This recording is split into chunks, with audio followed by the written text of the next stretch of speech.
Hello, everyone. Good morning, good afternoon, or good evening. It is me again. This will be part 2 of looking at Project Splatoon 3. And unfortunately, my computer decided to fight with me to where we was last. Seeing the weapons, essentially, will be like the new weapons within the supposed project. And so now these are more of the weapons, specifically I hope I'm not blocking any. There we go. The new sub weapon, which would be the soak bomb. It looks like a sponge, kind of. Oh, and then Delta is this new, I think it's like one of like the brands within the game. There we go. It's a new clothing brand, or the weapon brand specifically. Here is the weapons that have a first and second kit, the anchor, the vortex buffer, and then we have essentially like the splatter shot of the entire. If this thing would move out the way. There we go. We have essentially the splatter shot of like the series specifically. We have more of the weapons. The flip brush with Booyah Bomb would actually be a pretty good combination. There's more of it.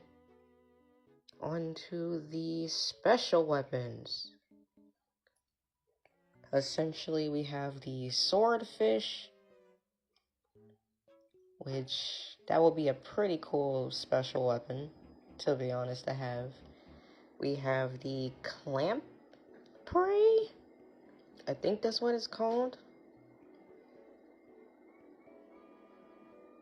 The clamp prey. I apologize if you cannot read that. I hope it's not too blurry. Let's see.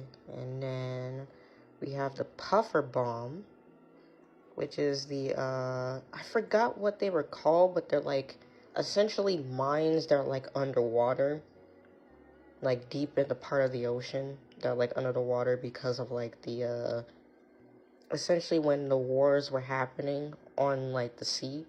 I forgot what they're called, but that's a really cool, like way to reference that. And then we have essentially the, oh yeah, the killer whale. I think I can probably see it. It's on the Typhoon Splatling, the regular one, for the first weapon. To which, essentially, within this project, Pearl, essentially after the Chaos versus Order Splatfest, essentially lift the ban, because from Splatoon 1, the killer whale was a very powerful weapon, and so essentially within Splatoon 2, the special weapons from Splatoon 1 were banned because they were like basically illegal.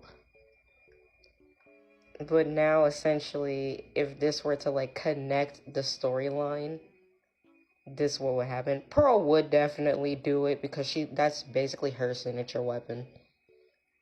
We have more special weapons, which is let me zoom out just a little bit. The Great Barrier, essentially called the Great Barrier Reef, which is almost kind of like a very like strong splash wall. At least from what I'm kind of reading from the description a little bit. We have the Manta Mines. Let me zoom in just a little bit. Again, I'm sorry for my shaking hands. That's another cool special weapon. And then we have essentially what it would have been like the Trizuka of this game, like from Splatoon 1. But it's almost kind of like the actual Trizuka within the actual game of Splatoon 3, with like the very twirling shots, essentially. And instead of like the 3 shots, it says 4 missiles traveling at around 7 seconds, actually. Huh. Yeah, again, wonderful art. I do love, let me scroll back up, the Octoling having the braid. That's a really good design. All the designs are pretty cool. We have more special weapons, the Leviathan. That would be terrifying. Yeah, this is basically a full page. Yeah, even Riva says, like, that thing creeps me out every time I hear it. And then Lumi is like, it speaks to her on a spiritual level. I love these two. But that's the entire description. Again, I apologize for this scuff.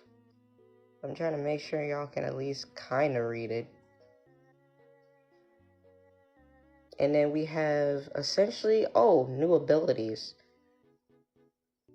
Which is the health recovery up, the schooling, and then predator. Let me make sure that I'm able to, let's see.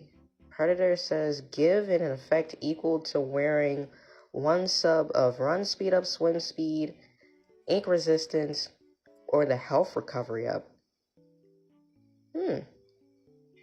And then these are all of the, essentially the new sub weapons added to the regular sub weapons we have from the previous games, and then the special weapons that are added.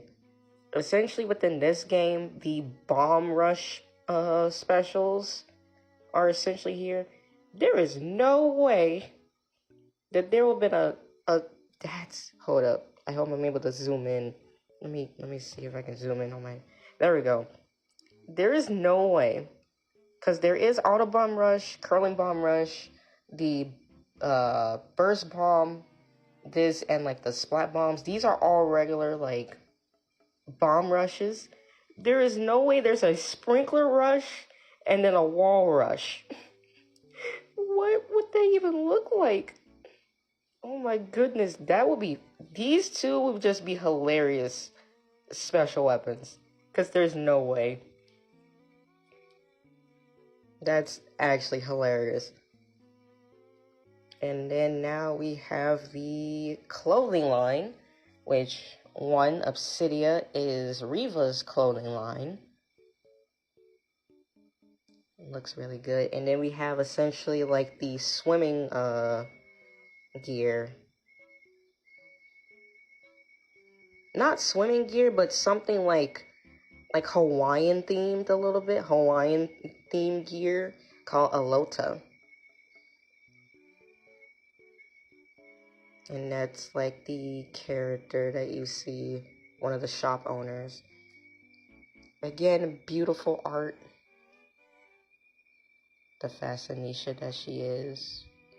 I just love the little notes. Here is essentially the gear brands, like the shades, the clothing and stuff. Also the weapons for Obsidia as well.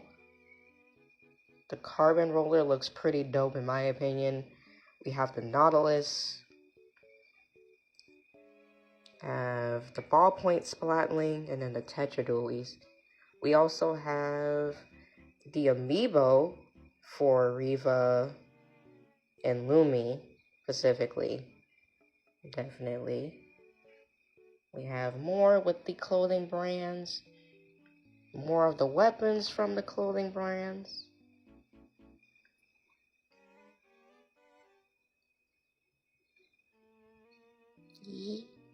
Oh yeah, and I play a Bloblobber. That's pretty cool. More bubbles. Absolutely. Yeah. Actually, no, that's not bubbles. That's the Manta Mines. There we go.